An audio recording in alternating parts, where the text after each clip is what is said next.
And in 5, 4, 3, 2. That's you, man.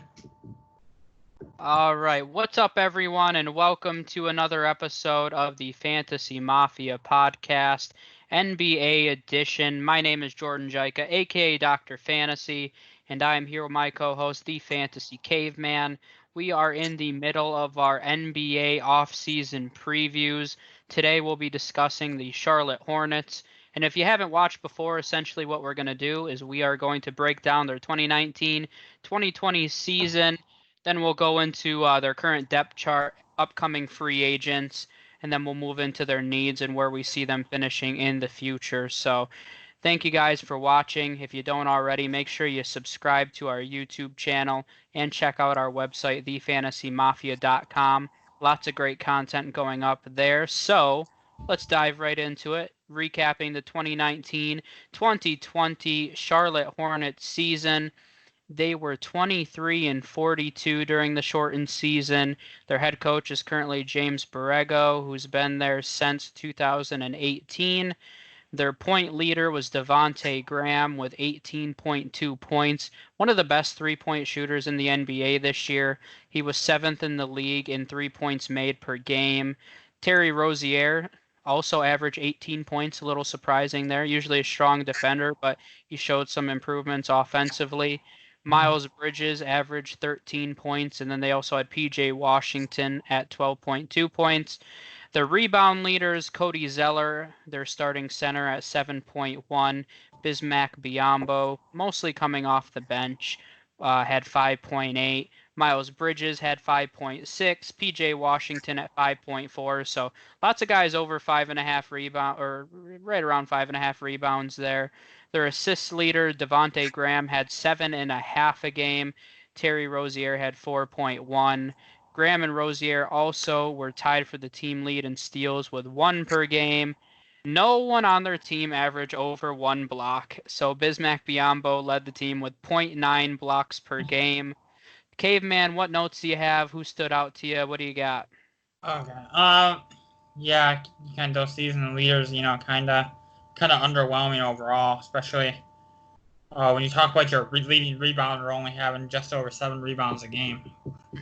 But the first thing to know is that with their season, they really you kind of expected this to happen. They were going to struggle in the post Kemba Walker era. You kind of Rozier was brought in, via that trade. He wasn't going to replace Kemba. We all know that Kemba is definitely the superior player to Terry Rozier. But it got that impressed me a lot, I think. Devonte Graham, you alluded to it when he was our points leader.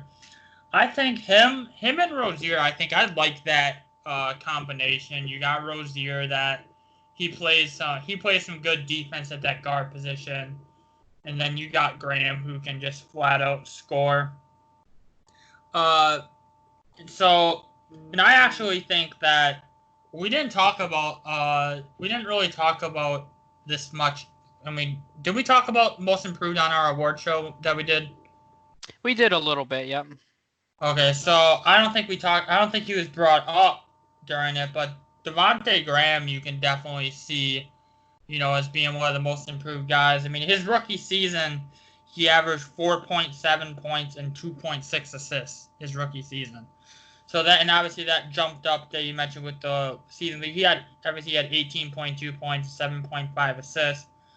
And I just think this is a situation where as he gets more comfortable in the offense and being one of the main guys, I think you're going to see a lot of improvement from him. They really, and this was kind of surprising to me that when I was looking at it, they were actually 25th in offensive efficiency with Graham on the floor. That's kind of like that's a surprising note for me. I don't really think that's that much of a knock against Graham. I think that's more of they don't really have the scorers around him. I think as the season went on, teams kind of cheated on Devonte Graham a little bit. So I think that has more to do with that. But still an interesting note there.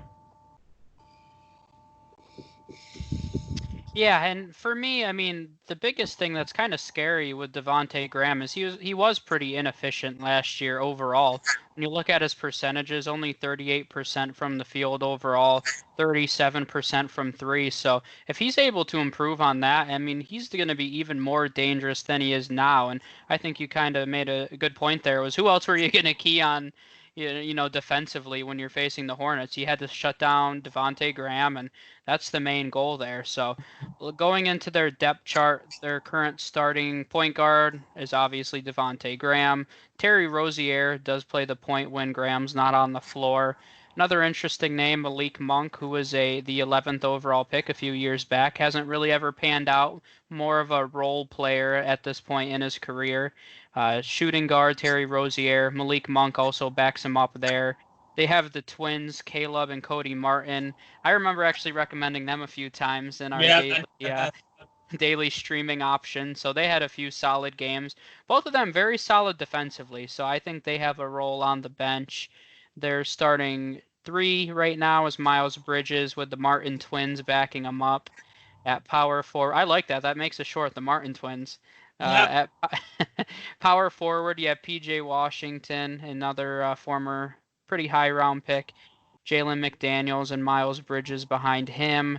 And then at center, you have Cody Zeller and Bismack Biyombo. So we'll kind of go in a different direction here. Based on this depth chart right now, what do you see as their biggest needs right now? Uh, yeah, kind of jumping around here a little bit. Obviously, I think a lot of it depends on what they do with their free agents, but and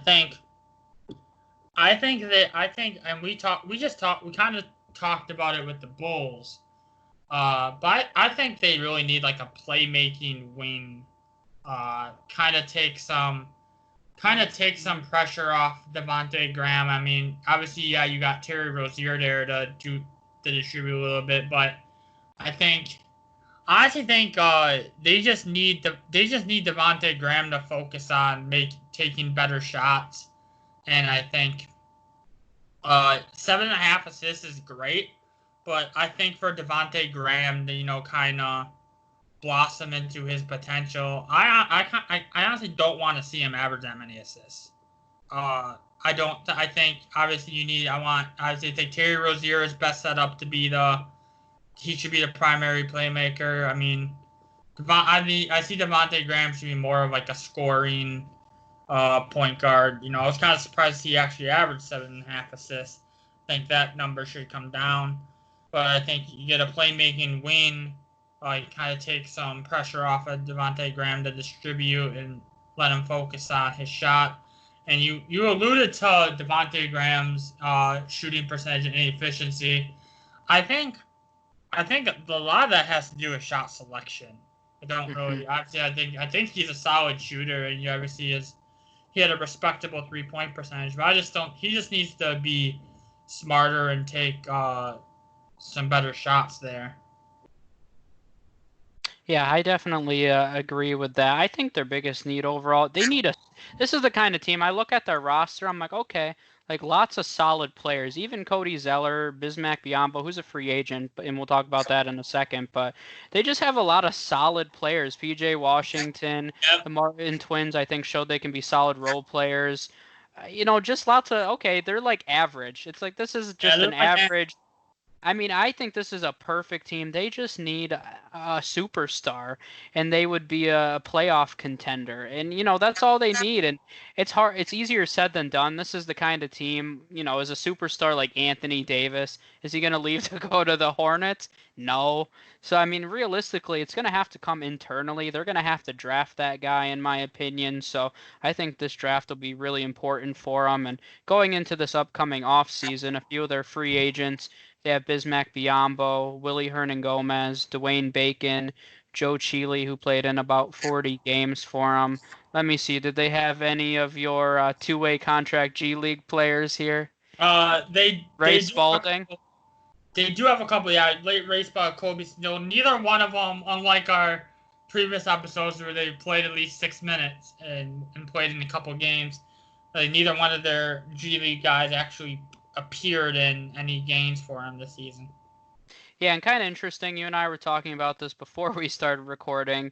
Nicholas Batum Oof. as an option for $27 million for the 2020-2021 season. Oof. That is rough. I mean, when you look at his stats last year, he barely played Ooh. 22 games, 3.6 points Yep. per game. I mean, ugh, and he's going to be making $27 million in terms of long-term commitments. So they really don't have a lot. Once he Yeah. comes off the books, they only have about $80 million for the 2020-2021 season. So that'll be, or actually, I'm sorry, that's how much they have with him, $80 million. So the year after that, you subtract him out, they only have $30 million in commitments. I'm assuming Devonte Graham will get a pretty decent sized contract that year, but even still, they have lots of cap flexibility. And if they could ever find a way to get a superstar to sign here, I mean, they have the money to pay him. It's just a matter if they can draw somebody in. So, any notes on the upcoming free agents for him? Oh yeah, you mentioned Dwayne Bacon, right? Mm-hmm. Dwayne Bacon. Yeah. Really, Yeah, like probably didn't have dinner. but yeah, that Batum that's just man. That seems like a Knicks move. Yeah. What is Michael Jordan do? What is Jordan doing there, man?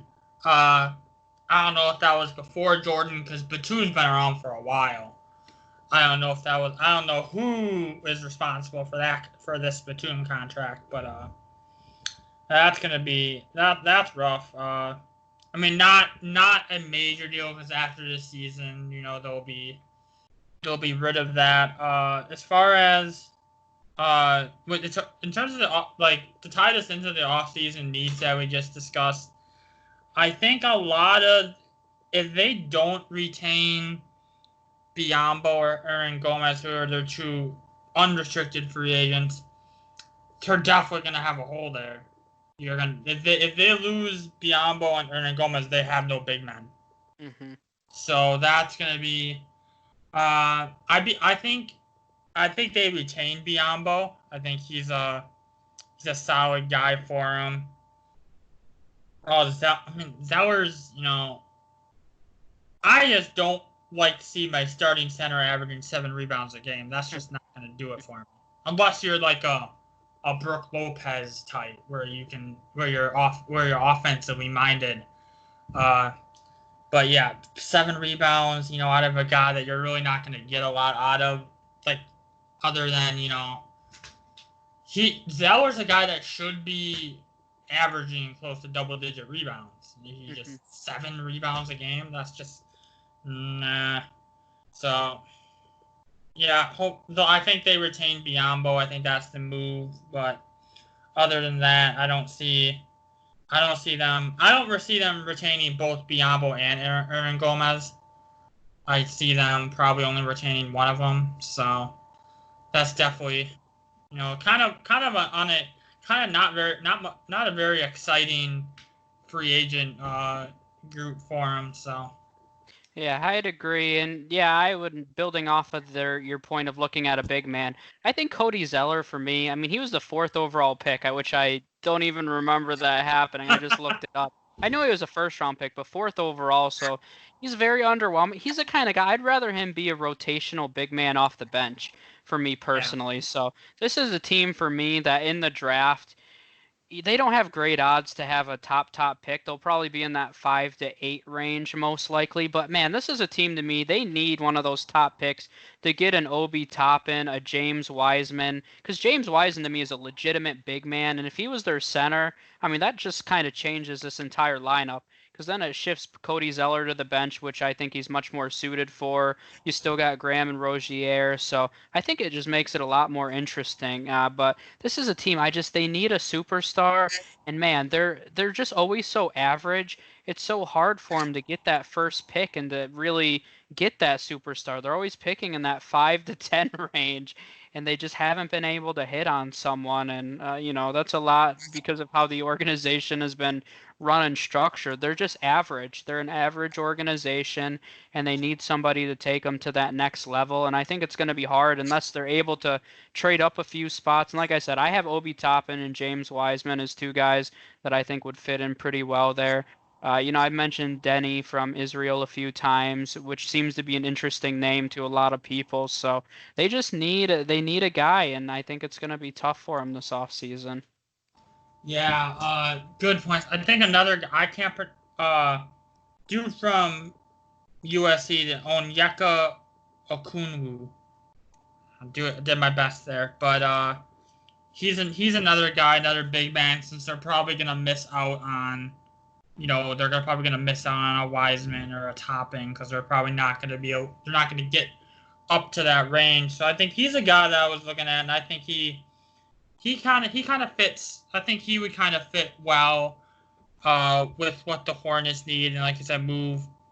I think he would also be a guy. I think he would step in and probably be an instant starter for him and shift Zeller to the bench. It's kind of, you know. Okunwu is very solid rim protector, one of the best rim protectors in the draft probably. So I think he's a guy I think that definitely you could see them. He's gonna probably be in their range of guys they could realistically get. So I think that's it's another guy.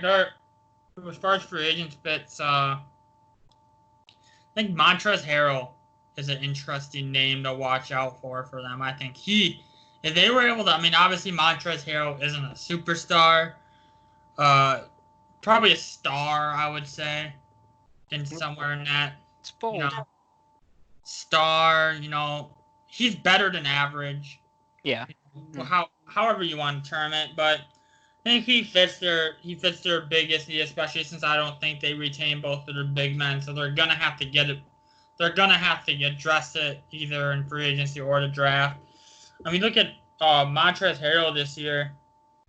So a couple interesting stats. So the Hornets had the 10th worst opponent field goal percentage on shots less than 5 feet from the rim, kind of getting some deep and trying to pull in a little bit of you and doing a kind of like a deep analytical stat here that you like to do. So they allowed the fourth most field goal attempts from that area with 33.7 attempts per game there. And their 48.6% rebound percentage ranked 26th in the NBA. So probably because their starting center only averaged 7 rebounds a game. Yep. Montrezl Harrell cleans that up for him. He would give them a big boost in that rebounding area, and kind of he's a situation where I think he fits well. He would fit well into that system and what the Hornets kind of need. He's the type of player that the Hornets could, assuming the Clippers aren't able to retain him, he's the type of guy where I could see going to Charlotte. It's kind of that level player. What do you think about Serge Ibaka? Do you put him in that same category? I mean, Serge Ibaka would be cheaper. Probably. He's a little older too. Yeah, he's a little older. I mean, it depends on what the Hornets want to do, next season, I think. Are they gonna wanna, I think we're gonna get into a second with where we think they're gonna finish next season, but it all depends on, what the Hornets, what are the Hornets trying to do next season? Yeah, and Montrezl Harrell's the kind of guy where he hasn't really gotten a big contract yet. So, I mean, if he's looking for a big max kind of deal, I know a team that can afford him. Oh, Christ. That would be the Charlotte Hornets. Yeah. Oh, I thought you were going to say the Knicks for some reason. No. I mean, yeah, they can afford him too. But why would I was like, you really hate Montrezl Harrell that much that you would put him on the Knicks? I don't think I hate any one player that much. I would never wish that upon my worst enemy going to the Knicks.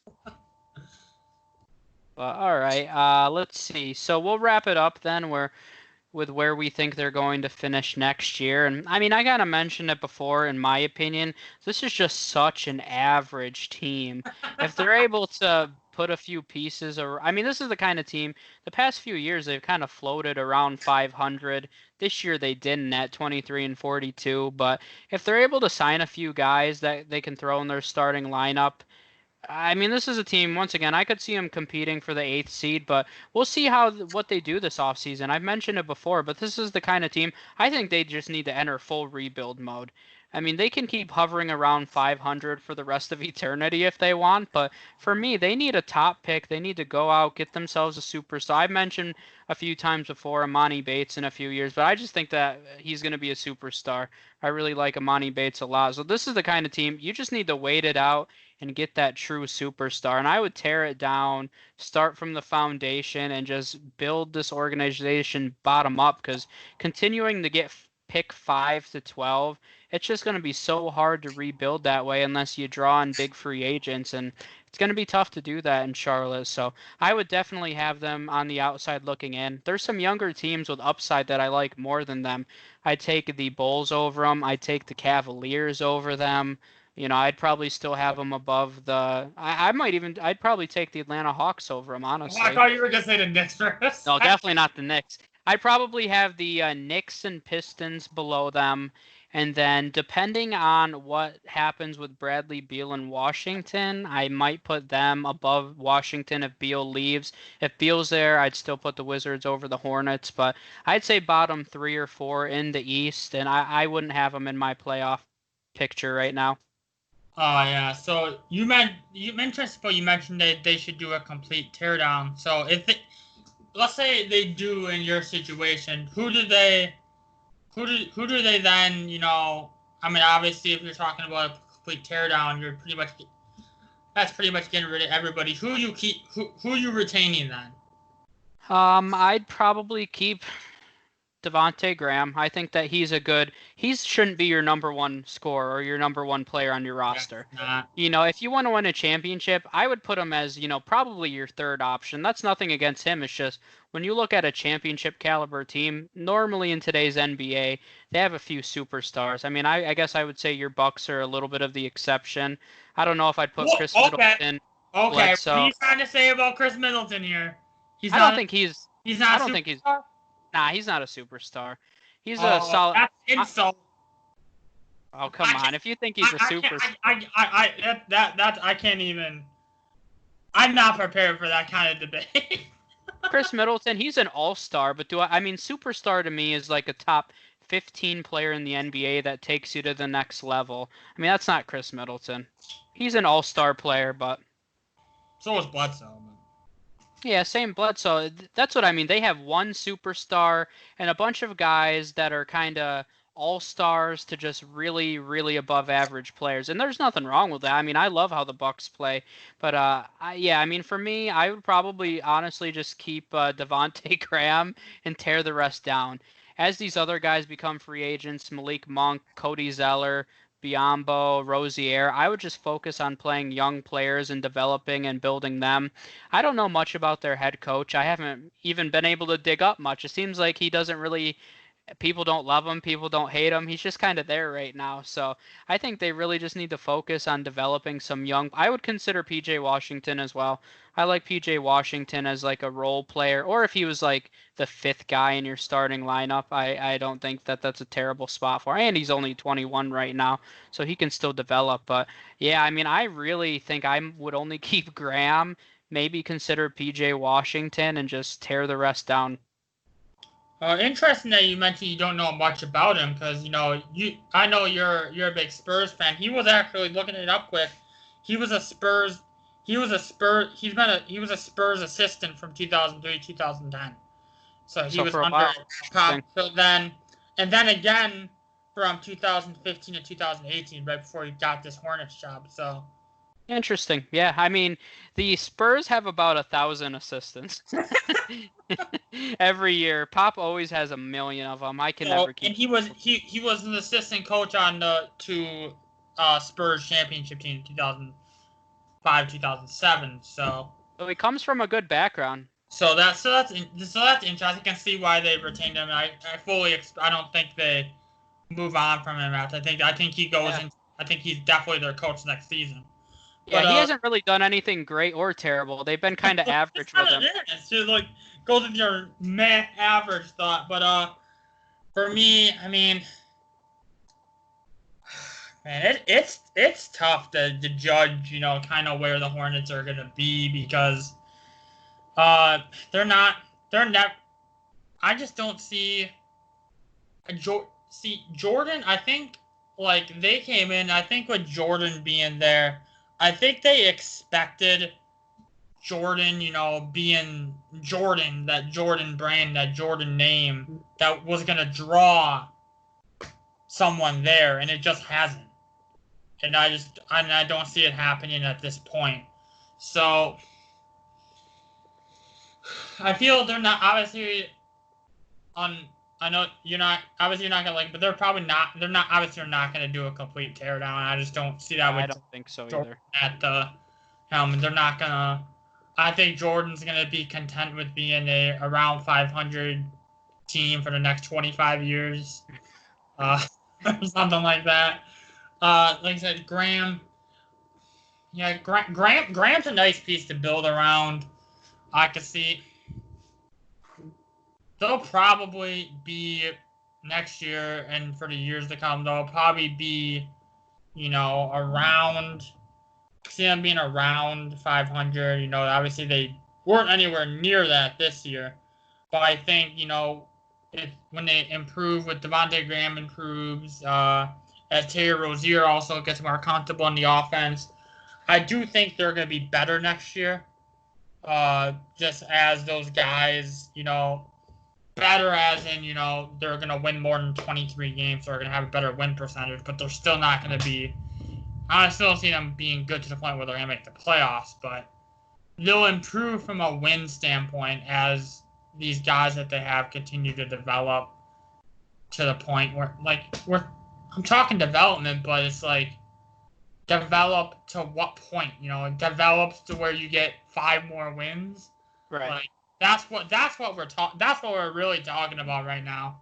Like the guy, like I think they'll be better, but it's to the point where you're talking, okay, they're gonna win 30, probably put them somewhere like 33, 34 wins next season or something like that. Like they'll improve, but it's like, what good is improving to being the 10th seed in the East? Like, Right. no.